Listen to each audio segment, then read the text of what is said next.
Hello everybody, welcome back to the channel. Today I'm going to be showing you my victory against Grandmaster Jan Subelj.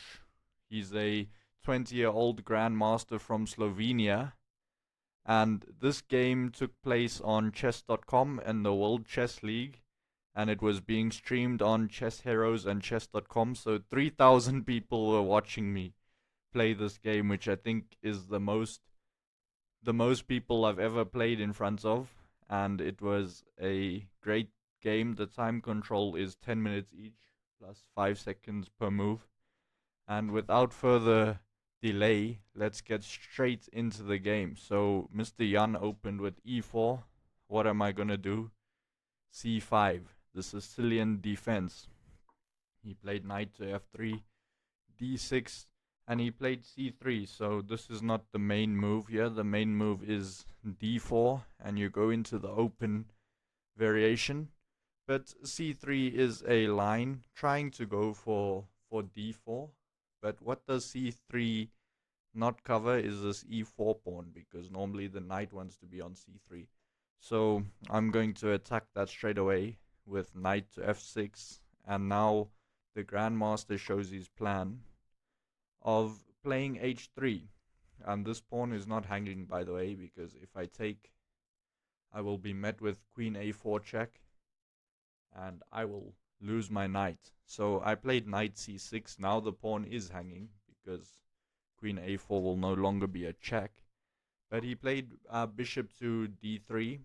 His idea is to go bishop to c2 and then go to d4 and get the whole center. There's not really much I can do to prevent that, so I just play g6 and I play bishop g7. He takes the center, and here I decided to play d5. This is a bit of a weird move. I could have also simply castled, but d5 striking in the center is nice. My idea was after e5, knight e4, he can't take my knight, because once I take back, his knight can't move, because I will win the pawn on d4. So he played castle, and why did the board go so dark? Wait, give me 1 second. Okay, there we go. I don't know. Oh, the board goes dark when it's in analyze mode. My bad. Now it should be back. Yes, it is.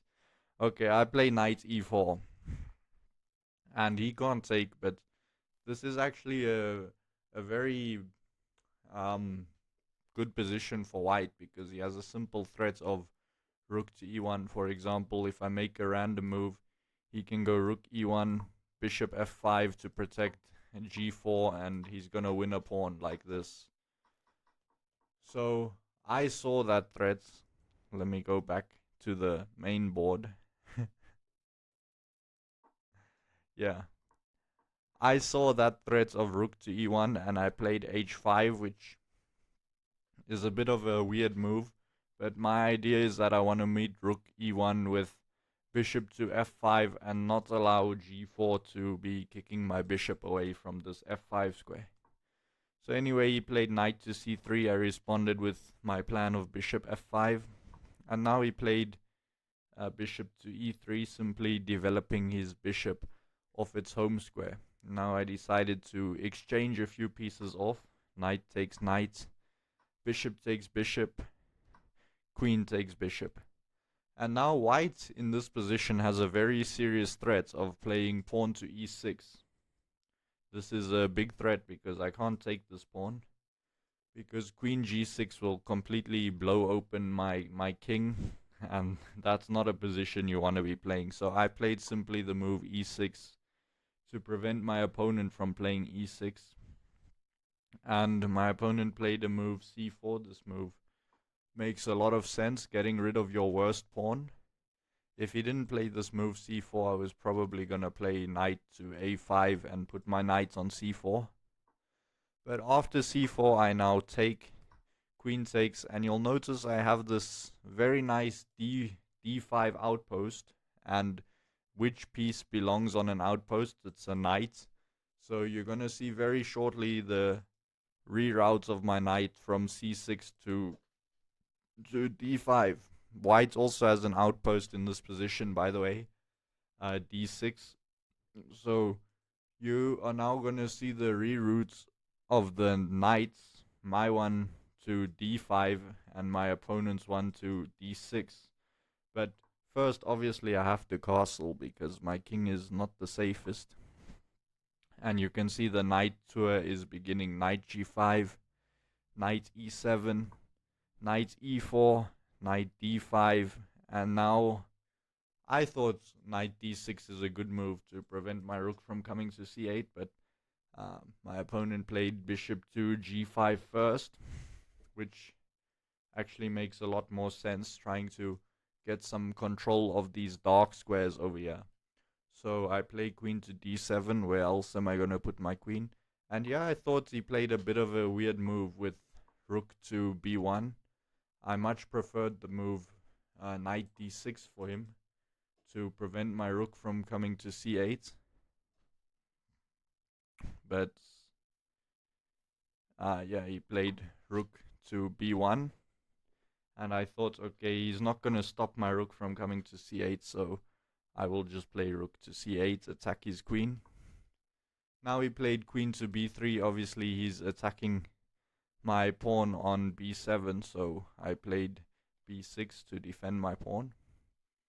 And now he played queen to a3, and to be honest, I've been looking at this move for a while now, and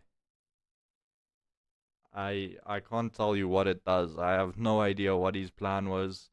Maybe one day we can ask him, but queen to a3, I didn't really see a point behind this move.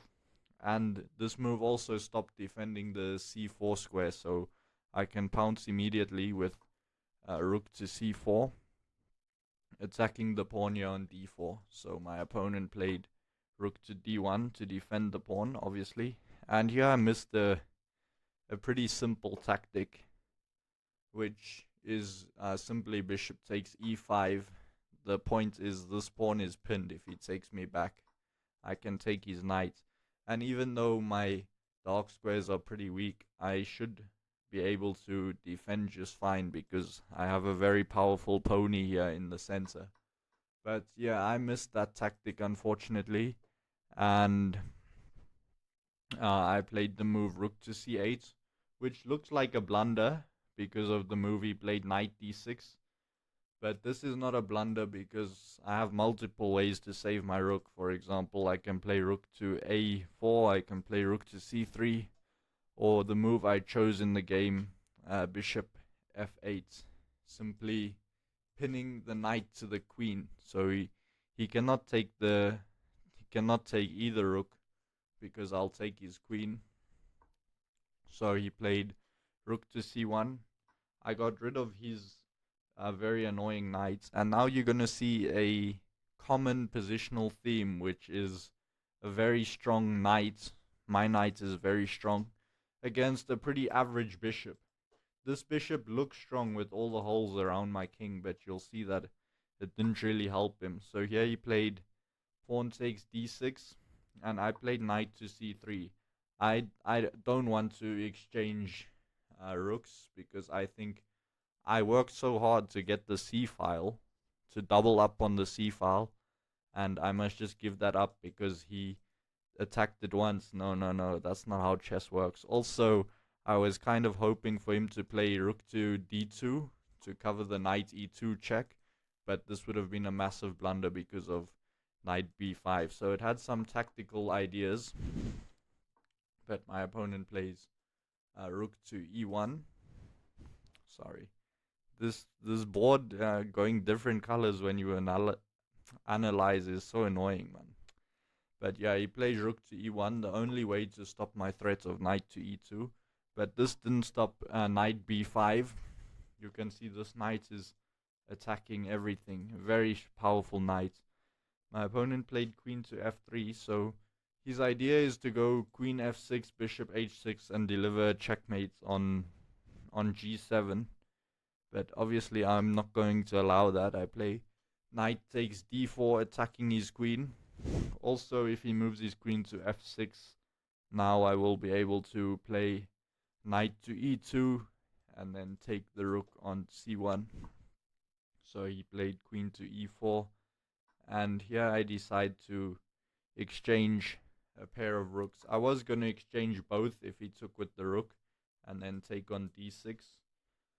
But now I just dropped my knight back to f5, which was a little bit inaccurate because I could simply have just taken this pawn for free. But knight to f5, I thought I'm going to take the pawn next move anyway, which is what happened here. My opponent here played g4 to get my knight off the very, very beautiful f5 square. I take, knight takes d6, and here comes queen to d3, pinning my knight to the queen. So very obvious move, queen c6 to get out the pin. And now my grandmaster opponent played bishop b2. This is a very, very powerful move because you can see this diagonal is going to be causing me a lot of pain. And if I allow him to play queen d4, I might as well just resign because there's going to be no ways I stop all the threats. So yeah, I found this was a very beautiful combination that I found. Queen to d5. He plays queen to h3, threatening a checkmate in one. But I have the beautiful resource. I have a very nice resource here of king to f8. And now this is not checkmate because my king will run away. And very important, my rook on c8 is defended by my knight. My opponent saw that and he played bishop to e5. So his threat is very simple, right? If I do nothing, he's going to simply take my knight, play queen h8 check, and pick up the rook. So how am I going to respond to this threat is the real question. And simply I played king to e8. Now if he takes my knight, I take with the queen. He plays queen h8 check. I can play king d7. And my king is defending the rook, so he's not going to take that. So he played queen h8, king d7, queen f6. And now here is where I found one of my favorite moves of the game. Not just this one. Queen d2 is an obvious move. I think anybody will see that, attacking his rook. But my idea was to play rook to c1 and exchange these rooks. But I was thinking in the game, this rook on f1 is doing absolutely jack shit. So why would I want to exchange my rook that's on a nice open file for one that's doing absolutely nothing? So with that logic in mind, I played queen to e2, attacking the g4 pawn. And this pawn can't actually be defended because if he tries pawn to f3, wow, rook c2, and now you can see whose rook is superior. I'm about to checkmate my friend. And if he tries to defend it with the queen, I don't even know how, queen f4, well, anyway he defends it, I'm just gonna go rook to c4, and I'm gonna take it next move anyway. So queen to e2 was definitely one of my favorite moves of the game. And yeah, my opponent now played rook to b1, and I thought I'm just gonna take on g4 since he didn't defend it. And after king to f1, I am now gonna play queen h3 and queen to f5. I'm gonna just exchange the queens off. He's forced to exchange queens, by the way, because if he moves his queen anywhere, I will just take his rook. So he's forced to exchange. Now here this endgame was pretty easy to convert. I do have to worry about one threat of rook d1. I'll show you in particular what I mean. Here I couldn't take the pawn on a4 because rook d1 will win my rook. I mean my knight on d6. So king e6. Now I can take, and an endgame up 4 pawns. I had no trouble converting this. I just pushed my pawns here. Nice little tactic. He can't take on b5 because a2, and there's no way to stop my pawn. So he tried some stuff, but inevitably my 2 pawns just ran up the board and they were about to get a queen. And yeah, that's that's where the game ended. So if you guys enjoyed that game, please remember to smash like. Also, comment down below if you would like. I played 2 games against Mr. Jan. He got his revenge in the second game. You can see here.